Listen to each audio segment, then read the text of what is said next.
The Nanite fleet, tiny ships that build worlds from dust ***.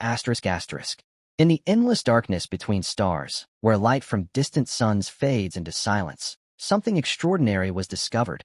A fleet of ships smaller than a grain of sand, moving in perfect formation across the void. They were not meteors, not cosmic debris, but machines, self-replicating, self-organizing, and far beyond human design. They became known as the Nanite fleet, a mystery that redefined our understanding of how life, planets, and even civilizations might begin. The first discovery. It began with a transmission from the Europa Deep Scanner Array in 2047. A cloud-like formation had been detected near the edge of the Perseus arm, behaving unlike any natural dust field ever observed. The cloud emitted faint electromagnetic pulses, synchronized at exact intervals, as if communicating. When NASA's Hawking Observatory focused its instruments, it found trillions of microscopic metallic structures, each no larger than a virus, forming intricate patterns and rearranging themselves like a living swarm. Within months, the formation had begun to collect cosmic dust and gas, coalescing into a spherical structure nearly 500 kilometers wide. Scientists initially believed it was an unusual type of accretion disk, a natural planet-forming process. But when the sphere began rotating at precise, engineered intervals, emitting pulses of quantum resonance, the truth became undeniable. It was being built. Machines that create worlds. Further analysis revealed that each nanite contained molecular-scale engines and a crystalline core capable of manipulating atomic bonds. These nanites harvested hydrogen, carbon, and silicate particles from interstellar space, assembling them atom by atom into solid material. In short, they were constructing a planet, not by collision or gravity, but by design. This process defied every known law of planetary formation. Instead of chaotic accumulation over millions of years, the Nanite fleet appeared to follow a blueprint. Its activity resembled a form of cosmic engineering, as though an unseen intelligence had unleashed builders of creation to seed new worlds. Dr. Helen O'Rourke, lead scientist of the Deep Genesis Project, summarized it best. We may be witnessing the very process by which advanced civilizations manufacture entire worlds, a form of technogenesis, where machines become the architects of nature. A silent intelligence. The greatest mystery wasn't their function, it was their origin.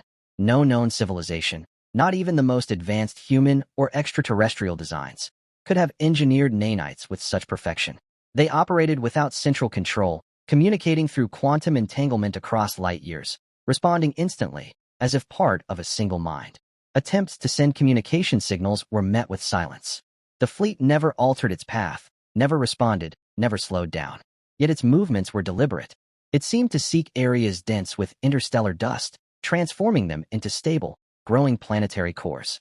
The most startling revelation came in 2053, when an isolated fleet fragment passed through the Kuiper Belt. A group of nanites separated from the main swarm and began reconstructing fragments of rock into complex geometric forms, as if testing Earth's reaction. Within days, the structures disassembled themselves and drifted back into the void, leaving behind traces of unknown isotopes and a faint energy signature, identical to those found in early Earth fossils.